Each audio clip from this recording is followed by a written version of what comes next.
किसी भी ध्यान को करने से पहले शरीर शुद्धि कितनी आवश्यक है। देखिए, आपका शरीर आपकी आध्यात्म की यात्रा में अति उपयोगी है। आप इस शरीर के बिना उस अज्ञात में प्रवेश नहीं पा सकते। आप इसे ऐसे भी समझ सकते हैं कि इस परम सत्य को जानने के लिए देवता भी तरसते हैं, लेकिन यह सौभाग्य उन्हें प्राप्त नहीं है। और हम मनुष्य जिसे यह सौभाग्य प्राप्त है, जो उस परम धाम में प्रवेश पा सकता है, हम ये जीवन, ये शरीर ही व्यर्थ कर देते हैं। आपके इस भौतिक शरीर से ही आपके मन और आपके भीतर वो मौजूद सभी संभावनाएं गहरा संबंध रखती हैं। आपका मन आपके शरीर से बिल्कुल भिन्न नहीं है। मतलब आपका मन और शरीर ये अलग नहीं है, ये संयुक्त हैं, एक साथ जुड़े हुए हैं। आपके विचार, आपका मन या आपका दिमाग, सबकॉन्शियस माइंड, ये कुछ भी तो अलग नहीं है। ये सब आपके ही शरीर का हिस्सा है। मतलब आपका मन आपके शरीर का एक अति सूक्ष्म हिस्सा है, और इसीलिए आपके शरीर में जो परिवर्तन होते हैं, उसका असर आपके भीतर आपके मन पर पड़ता है। और जो परिवर्तन आपके भीतर आपके मन में होते हैं, उसका असर इस फिजिकल बॉडी पर पड़ता है।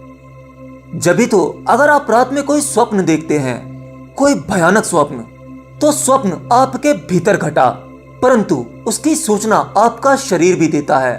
आपके भीतर घटी हुई घटना आपके बाहरी शरीर पर असर डालती है। शरीर का मैकेनिज्म एक अलग ढंग से काम करने लगता है। आपके दिल की धड़कन तेज हो जाती है, जबकि घटना आपके बाहरी शरीर पर कहीं नहीं हुई, वो आपके भीतरी तल पर हुई है। अगर आपको भीतरी तल पर कोई खुशी मिलती है या आपको किसी से प्रेम हो जाता है, तो ऐसे में आपके मन में चल रहे वो सभी विचार, उन सब की सूचना आपका शरीर भी देने लगता है। आपके चेहरे की चमक, उदासी या गीत गुनगुनाना, यह सब कुछ बाहरी तल पर बाद में होता है, लेकिन इसकी घटना पहले ही आपके भीतर घट चुकी होती है। और शायद इसीलिए आज दुनिया सबकॉन्शियस माइंड पर अच्छा खासा काम कर रही है। आप सबकॉन्शियस माइंड में अफर्मेशन भेजकर अपने बाहरी और भीतरी तल पर परिवर्तन ला सकते हैं। तो इसका मतलब आपका मन और शरीर ये एक दूसरे से जुड़े हुए हैं। तो ऐसे में अगर आपका मन बीमार होगा, तो आपका शरीर ज्यादा देर स्वस्थ नहीं रह पाएगा, और अगर आपका शरीर बीमार है, तो आपका मन भी बीमार हो जाएगा। हमारा शरीर और मन, ये प्रकृति या कहीं यूनिवर्स, ये सब एक ही इकाई है, एक दूसरे से जुड़े हुए हैं। अगर कहीं कुछ भी बदलता है, तो उसका परिवर्तन कण कण में होता है। हाँ, अगर चांद, तारे, सूरज, किसी भी प्लेनेट पर कुछ भी होता है, तो उसका असर इस पृथ्वी पर भी पड़ता है, और हम भी इस पृथ्वी का ही हिस्सा हैं। तो उसका असर या कहें परिवर्तन हम पर भी होता है। और इसीलिए सूर्य ग्रहण या चंद्र ग्रहण पड़ने पर हमें बहुत सी सावधानियां बरतनी पड़ती हैं। तो चलिए, हमने अपने मन और शरीर का मैकेनिज्म समझ लिया। किसी भी ध्यान में उतरने से पहले दोनों का बैलेंस होना बहुत जरूरी है। आज बहुत से लोग ध्यान कर रहे हैं, किसी का ध्यान आसानी से लग जाता है, किसी का नहीं लगता। सबके मन की स्थिति अलग अलग होती है, सबकी परेशानियां अलग अलग होती हैं, और यह सब कुछ आपके भोजन पर भी निर्भर करता है। क्योंकि जैसा आपका भोजन होगा, वैसा आपका स्वास्थ्य और शरीर होगा, और जैसा आपका शरीर और स्वास्थ्य होगा, वैसा आपका मन होगा। इसीलिए कहते हैं, जैसा अन्न वैसा मन। तो आप जो भी भोजन करते हैं, उसमें थोड़ी सावधानी होनी जरूरी है। पहली बात, आपका भोजन इतना ज्यादा नहीं होना चाहिए कि आपका शरीर आलस्य से भर जाए। और ये आलस्य अशुद्धि है, आपके शरीर की भी और आपके मन की भी। भोजन ऐसा भी नहीं होना चाहिए जो आपके भीतर उत्तेजना को बढ़ाए।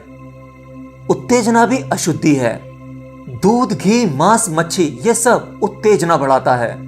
और ऐसा भी नहीं होना चाहिए कि भोजन बहुत ही कम हो जाए, जिससे आपके शरीर को ऊर्जा ही ना मिल सके। जब आपके भीतर पर्याप्त ऊर्जा नहीं होगी, तो ऐसे में आप परमात्मा की ओर यात्रा भी नहीं कर सकते। आपका भोजन ऐसा होना चाहिए जिससे शक्ति पैदा हो, लेकिन उत्तेजना और आलस्य पैदा ना हो। आपने देखा होगा, जब आप बहुत ज्यादा भोजन कर लेते हो, तो आपको आलस्य आने लगता है, क्योंकि आपके शरीर की वो सारी ऊर्जा एक जगह इकट्ठी होकर उस भोजन को पचाने में लग जाती है और आपका शरीर आलस्य से भर जाता है, क्योंकि अब वो ऊर्जा आपके शरीर के लिए काम नहीं कर रही है, बल्कि आपके भीतर जो भोजन गया है उसे पचाने में काम कर रही है। भोजन से शक्ति मिलती है, लेकिन उस शक्ति के लिए भी हमारा शरीर शक्ति का इस्तेमाल करता है उस भोजन को पचाने के लिए, और जब भोजन पच जाता है तब उसके बाद शक्ति मिलती है। तो आपके भोजन में एक पर्याप्त बैलेंस होना चाहिए। समय आने पर उपवास भी रखना चाहिए। उपवास रखना भी एक अच्छा माध्यम है शरीर को शुद्ध करने का। तो आपका भोजन सम्यक होना चाहिए। आपको नोटिस करना चाहिए कि आप जब जब जो कुछ भी खाते हैं उसे खाने के बाद आपका शरीर किस प्रकार रिएक्ट करता है, आपके मन की क्या स्थिति होती है। यह सब कुछ आपको होश पूर्वक देखना होगा। आप में से बहुत से लोग मुझसे पूछते हैं कि सर, मैं जब भी ध्यान करता हूं तो मुझे नींद आने लगती है। तो आप देखो, अपने आप को देखो कि आप ध्यान करने से पहले क्या क्या खाते हैं, आपकी दिनचर्या क्या है, आपका भोजन कैसा है। भोजन इतना लो जिससे आपके शरीर को ऊर्जा मिले। भोजन ऐसा लो जिससे आपको स्फूर्ति मिले। इससे होगा ये कि जब आप ध्यान करोगे आपका भोजन बैलेंस में होगा, आपका मन शुद्ध होगा, शरीर शुद्ध होगा। तो आपका शरीर एक पर्याप्त ऊर्जा को आपके शरीर में छुपी हुई वो अज्ञात शक्तियों को जगाने में इस्तेमाल करेगा। अरे भाई, किसी को धक्का देने के लिए हमें ऊर्जा की जरूरत तो पड़ती ही है। तो आपको नहीं पता आपके भीतर क्या क्या छुपा हुआ है, कितनी अज्ञात शक्तियों का भंडार है जो आपको सत्य के द्वार तक ले जा सकती है, यूनिवर्स के रहस्यों से अवगत करा सकती है। तो आपको ध्यान में उतरने से पहले उचित भोजन, उचित व्यायाम और उचित विश्राम की आवश्यकता होती है। बस आपको इन सबको एक शेड्यूल में लाना है। अगर आप 15 मिनट भी व्यायाम करते हैं तो ये भी काफी है। भोजन बहुत ज्यादा ना करें और ना ही बहुत कम। ऐसा करने पर आपका मन और शरीर एक शुद्ध अवस्था में होता है और आपका ध्यान आसानी से लग जाता है, और धीरे धीरे कुछ समय बाद आपका ध्यान 24 घंटे सदा रहता है।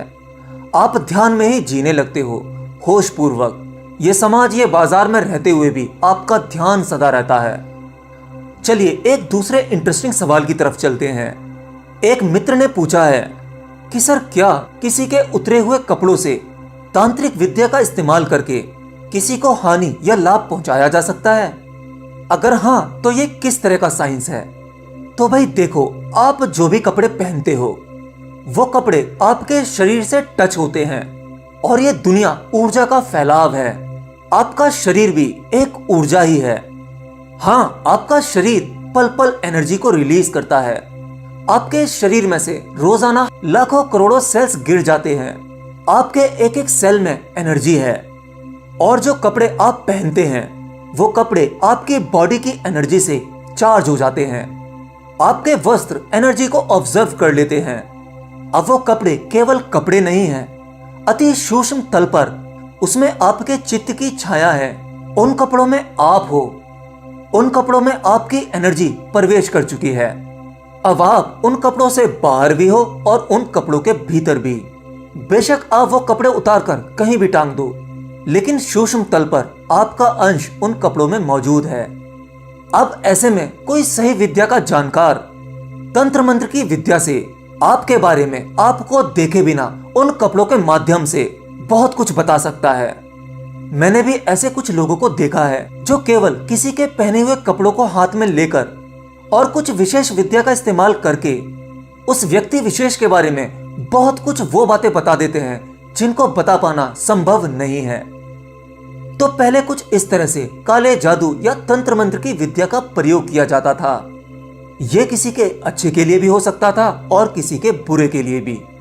देखिए, ये कुछ भी नहीं है, ये बहुत छोटी बातें हैं। हमारी क्वेश्चन वर्ल्ड फैमिली को इससे ऊपर उठना है। हमें उस अज्ञात की तरफ जाना है, उस परम ज्ञान की तरफ जाना है। बस यही हमारी जिज्ञासा होनी चाहिए। अच्छा, क्या आपने कभी सोचा है, जैसे पहले के जो सिद्ध पुरुष हुआ करते थे, हमारे ऋषि मुनि जो होते थे, वो अपने आसपास देखते थे, चीजों को समझते थे, और उन लोगों ने काफी सारी भविष्यवाणियां की और वो भविष्यवाणियां सत्य भी हुई। वो भविष्य कैसे जान लेते थे? वो कैसे बता देते थे कि समय क्या होने वाला है?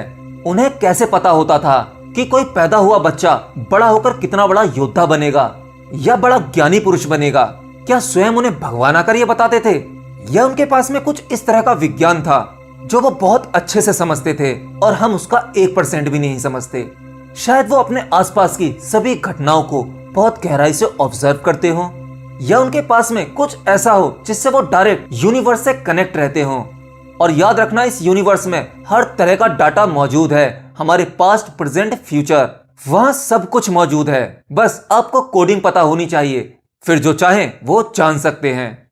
एनीवे, आज के लिए इतना ही। मिलता हूं नेक्स्ट वीडियो में। Till then, bye bye.